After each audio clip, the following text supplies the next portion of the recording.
বিশ্বনবীও কিন্তু কালেকশন করতেন। বিশ্বনবী ঈদের নামাজের পরে মহিলাদেরকে বললেন, তাসাদ্দাকনা, মদিনার মহিলারা তোমরা বেশি বেশি দান খরচ করো, কারণ মেরাজের রাতে আমি দেখেছি পুরুষদের চেয়ে তোমরা নারীরা বেশি জাহান্নামী।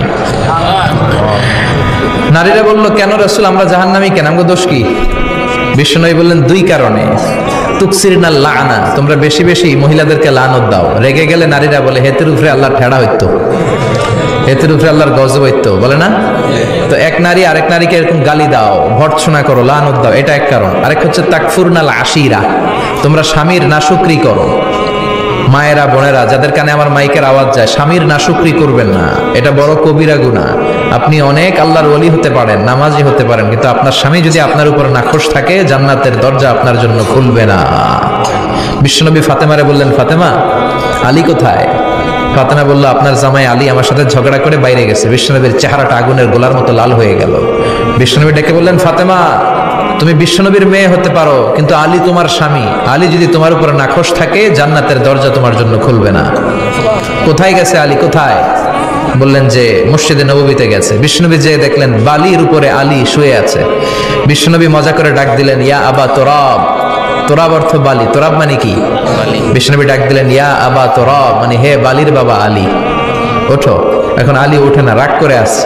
বিশ্বনবী এদিক দিয়ে তাকায়, আলী ওইদিকে তাকায়। বিশ্বনবী ওদিকে আসলে আলী এদিকে তাকায়, মনে মনে এতক্ষণ আপনার মাইয়াই গুতাইছে, এখন আপনি গুতাইতেছেন। বিশ্বনবী যাই বললো, আলী রাগ করো না, ওঠো, তুমি আমার চাচাতো ভাই, আমার ঘরেই তো তুমি মানুষ হয়েছো। ঘাপটি মেরে হাতটা ধরে টান দিলেন। সাইয়েদনা আলী উঠতে বাধ্য হলেন। বিশ্বনবী কারো হাত ধরে টান দিলে ওই লোক বসে থাকতে পারে? উঠে গেলেন, ঘরে নিয়ে আসলেন। নিয়ে এসে বিশ্বনবী খাটের মাঝখানে শুইলেন। ডান দিকে শোয়ালেন আলীকে, বাম দিকে শোয়ালেন ফাতেমাকে। এবার মেয়ের জামাইকে আর মেয়েকে বুঝাতে লাগলেন, নসিহত করতে লাগলেন, গল্প শোনাতে লাগলেন। কি রোমান্টিক শ্বশুর! এরকম রোমান্টিক শ্বশুর পৃথিবীতে দ্বিতীয়টা খুঁজে পাওয়া যাবে? সুবহানাল্লাহ পড়েন। বিশ্বনবীর কাজই ছিল ঝগড়া লাগলে এরকম মিলায়া দেওয়া। কি করা? মিলায়া দিবেন। সমাজে অনেকে আছে ঝগড়া লাগলে আরো লাগায়া দেয়, আছে না নাই? আগুন লাগলে কি দিয়ে নিবান? পানি ঢালতে হয়, অনেকে তেল ঢালে। কি ঢালে? তো আগুন আরো জ্বলে ওঠে। বিশ্বনবী বললেন, না, খবরদার, ইসলাহু যাতিল বাইন, মিলায় দিবেন। স্বামী স্ত্রীর ঝগড়া মিলায় দেন, ভাইয়ে ভাই কোপাকুপি মিলায় দেন, এলাকায় এলাকায় গ্রামে গ্রামে মারামারি না লাগায়া মিলায় দেন। জান্নাতে আপনার ঘরটারে বড় করে দিবে কে? আল্লাহ।